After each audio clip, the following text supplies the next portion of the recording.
Richard Dawkins and Ayan Hirsi had their conversation, and the full video has finally been put out, and we have to talk about this. I will link the original video in the description below, but I covered just some audience recordings of this conversation that they had. Of course, Ayan Hirsi was a famous atheist for a long time, and then she converted to Christianity and drew the ire of a lot of people and the criticism of Richard Dawkins, and so they decided to have a public conversation with one another. And in that public conversation, I thought that she had gotten the better of him in just the audience recordings. Now, after having seen the full conversation, I mean, she absolutely obliterated him in so many ways. You have to see this. I'll probably chop this up a good bit though, just so it fits well on YouTube. If you want to see the full video, you can check out my Patreon. For as little as $5 a month, you get the extended full version of every video that I do. You also get priority for video submission ideas and also a weekly question and answer session if you want that as well. God bless you. Let's start it off. We are connected, where as human beings, we are material, yes, but we also are more than material. We have a sense of consciousness and we have a range of needs. And some of these needs, reason can answer and pure science can answer. But some of these needs cannot be answered by that. And I think faith in a higher power, in God, and in the story that makes sense of it all, gives it meaning, is very important for human beings. And the danger lies in trying to conflate these different planes. And then... So real quick, what she is saying is she has discovered the power of faith in the life of a human being. And I'll let her talk a little bit more. We'll come back to that in just a second. But the power of faith is one of the reasons why she now believes in God. Casting aside as useful, it is false, it's useful, it's useless, it's unnecessary. And now we have, the range of human suffering where, as an atheist, you don't really offer an answer, you don't offer a prescription for this is a way of life, this is the path to happiness, this is how you can deal with the challenges of existence. And atheism is an attitude. It basically says, as of now, there is no evidence to show that God exists or that a higher power exists, full stop. And you figure the rest of it out. And it's very difficult to figure the rest of it out starting from scratch. And I think faith then gives meaning and purpose. And yes, if you're afraid of the dark, and if you're afraid of whatever it is that's causing you anxiety, or whatever is causing you self-doubt, relationships between other human beings, I think Christianity does offer a recipe, and perhaps in my view, the best recipe for not only how to live with yourself and connect to the universe, but also how to connect with fellow human beings. So Christianity offers the best recipe for living this life. That is a claim that she's making. And then bring about a civilization like this one. Suppose it were true that atheism doesn't offer anything. Suppose it doesn't offer anything. So what? Why should it offer anything? Why should the universe offer you anything? So here's the disconnect. She's saying, we as human beings are made seeking out these answers. And he goes, why should the universe give you these answers? Why does atheism have to give you these answers? Why does meaning have to be provided? But what is the scientific explanation for you being moved to tears by Sir Matthew's passion? By the way, this guy, the moderator, man, he interrupted way too much. Well, it's neurology. Let me ask Ayan. I think the question you ask now is very interesting. Why should atheism offer you anything? There is no reason why atheism should offer anything, but something else. Faith offers something valuable and tangible and yes, great. So why should atheism mock that and knock it down? No, is it not possible to have... Oh, he said, I don't want to mock it. Hold on, Richard Dawkins. You have spent longer than I've been alive mocking it. Legitimately, longer than I've been alive. Richard Dawkins has been mocking Christianity, and he has been trying to use Christianity when it is convenient for him and calling himself a cultural Christian and things like that. But he absolutely has been mocking Christianity for literal decades. This coexistence where there is a place for reason and there is a place for faith and for subjectivity. Just like we agree to have a separation between religion and politics, I think it is absolutely possible to have, and Christianity allows for that, a separation of science and the material world, the temporal world, versus the world of faith. And these things, when they complement each other, I think, lead to a much more powerful outcome than when you, again, I find the differences between us a little cosmetic and a little artificial, because there are so many things I agree with that you are saying.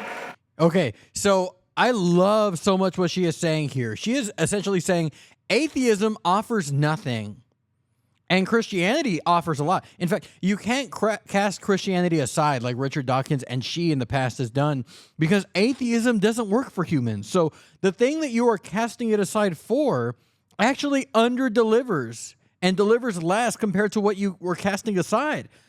Christianity makes such a big promise. Christianity promises so much, and it actually delivers on its promise for people in their life. See, she's saying it's not all about X's and O's. It's not all about what we can see in a microscope. We as humans are programmed for faith. And that is undeniable. Every human culture lives that out. They are programmed for faith, and the deprogramming has happened in modern times, but we are absolutely, and this shouldn't even be debated, that we are programmed for faith. So Christianity promises a lot, but it actually delivers it in tangible ways, unlike literally every other belief system. It completely delivers in tangible ways on things that atheism could never deliver on. And these are things that humans need. So there's a physical, biological reality to this that atheism can't even touch. That's the point that she's making, because we're pretending like atheism, secular humanism, or as Dawkins calls it, rational secular humanism, if these things have the answers when they don't even come remotely close to meeting the needs that we have personally and relationally with other people, personally and addressing our individual heartbreaks, our pursuit of real meaning and fulfillment in this life, or relationally having a standard by which we judge our relations with one another and the things that we do to and for one another. We are made to seek an answer. We are seeking a real solution to the emotional struggle of the lives that we are living. Christianity delivers, atheism doesn't. So she's saying, what do you think? How could you make fun of that? How could you ridicule that? How could you want to tear that down? No other religion can own that title of actually delivering on these promises for people. And that's literally the reason why Ayan Hirsi Ali has adopted Christianity, because we are made seeking an answer, seeking meaning. And please go watch this whole thing. She was saying how she was pursuing a meaning in her life, and she was just so depressed and self-loathing and all these kinds of things. We are made seeking an answer, pursuing faith on an infinitely deeper level than the animals. And if that's the case, and it is the case, then maybe the worldview that says that there is no meaning and there is no place for faith, maybe that's the one that's wrong.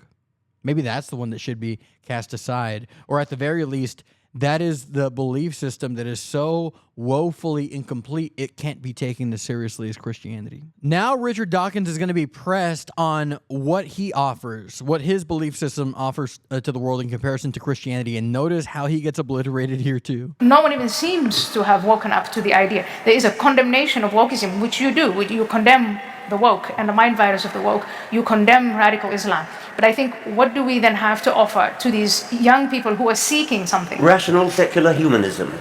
So that's what we offer to the young people who are seeking something. Rational secular humanism. Enlightenment values. Enlightenment values. So do you share Ayan's diagnosis of the mind virus of wokeism, as she puts it, of yes. Islamism's return to Yes. parts of the West? And Enlightenment humanism doesn't seem to have resisted that advance very successfully. Well, let's press it harder then. Rational secular humanism has failed to make the world better. And he goes, well, then it must be because we're not trying hard enough. Maybe we haven't had enough time or something like that. That's why it's failed. We're just not trying hard enough. Here was another amazing moment where Richard Dawkins again and secular rational humanism gets absolutely exposed. And as dangerous as Islam, I was absolutely wrong, and I contributed to this moral vacuum. And I step back. Christianity, I mean, the largest Christian church at the moment is the Roman Catholic Church. And they are the people who've got the organization going. They've got the whole of South America. They've got an enormous number of people. And they stand for total opposition to abortion, contraception.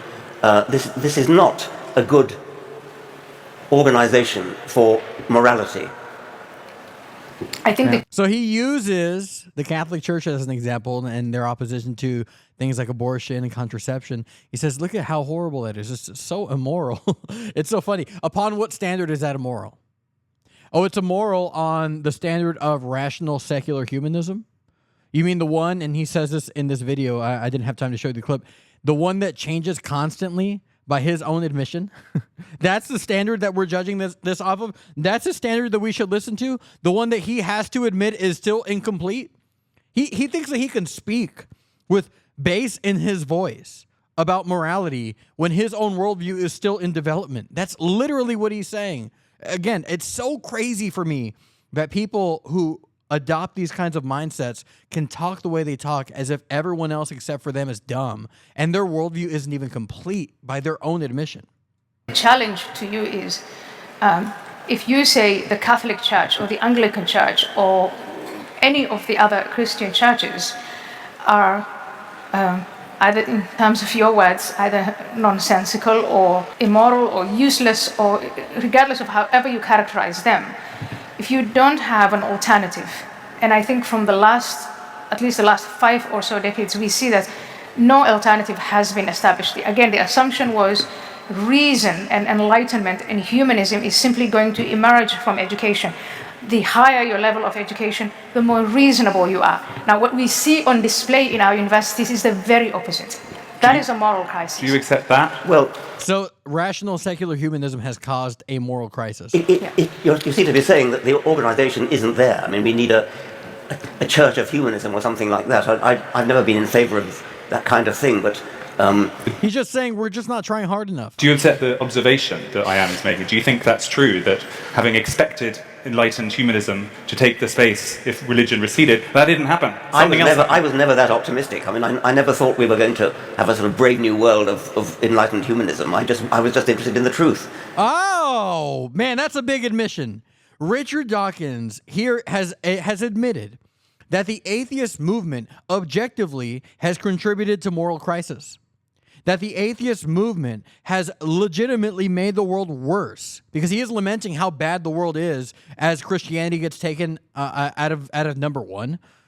See, he is admitting that he has helped cause that they have made the world worse, in part because they worked to tear down Christianity, but also because atheism was and is still and always will be incapable of making the world better. But Christianity is able to do that. And the idea that somehow we were on a mission to found a new church or something like that, we just never were. So you didn't think about it? Look at the revisionist history here.